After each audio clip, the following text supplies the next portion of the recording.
pemerintah Kota Makassar memaksimalkan layanan transaksi digital di lini sektor. Belanja di pasar, bayar retribusi di terminal, hingga pembayaran air PDAM kini bisa dilakukan melalui Quick Response Code Indonesian Standard atau QRIS.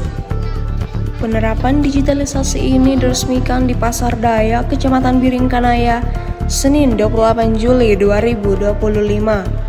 Peresmian dihadiri Wali Kota Makassar Munafi Arifudin, Wakil Wali Kota Alia Mustika Ilham, Ketua TPPPK Melinda Aksa, Kepala Perwakilan Bank Indonesia Sulsel Reski Ernandi, dan beberapa pimpinan bank mitra.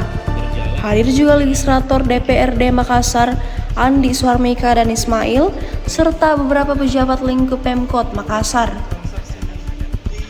PLT Direktur Utama Perumda Pasar Makassar Raya Ali Gauli Arif mengatakan tahap awal optimalisasi layanan QRIS dimulai di Pasar Niaga Dayak dan Pasar Terong. Secara perlahan, pasar tradisional lainnya juga akan disasar untuk menggunakan transaksi digital.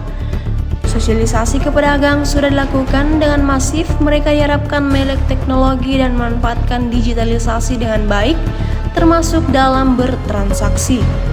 Kedepan, pembeli bisa bertransaksi melalui QRIS. Begitu juga untuk pembayaran retribusi pedagang kepada perumda pasar. Potensi pedagang kita itu menghampiri untuk keseluruhan pasar ya, menghampiri 9.000 sampai 9.000-an. Kita punya potensi hari ini, kita mulai.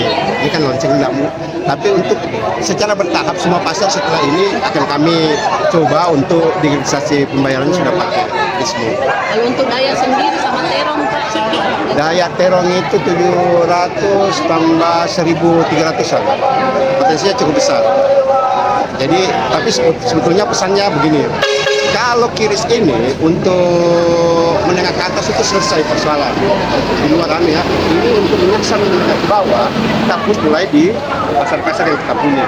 Harapannya supaya ibu-ibu kan ekosistem yang di pasar itu lengkap ada beehive-nya, ada middle-nya, dan ada yang paling bawah. Inilah yang semua kita coba satukan ekosistemnya, utamanya yang paling bawah supaya bisa.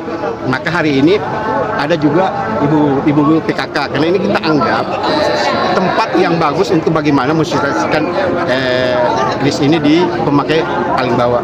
Potensi retribusi yang bisa digarap mungkin dari penerapan QRIS ini Pak? Secara retribusi mungkin pemerintah kota nanti semua, termasuk pasar sendiri ya. Karena kan tadi kita ada sebetulnya aplikasi yang kita sudah siapkan, tapi kan pemerintah kota juga punya aplikasi SuperX kalau nggak salah ya. Yeah. Kita akan satu, ujungnya semua di sana semua.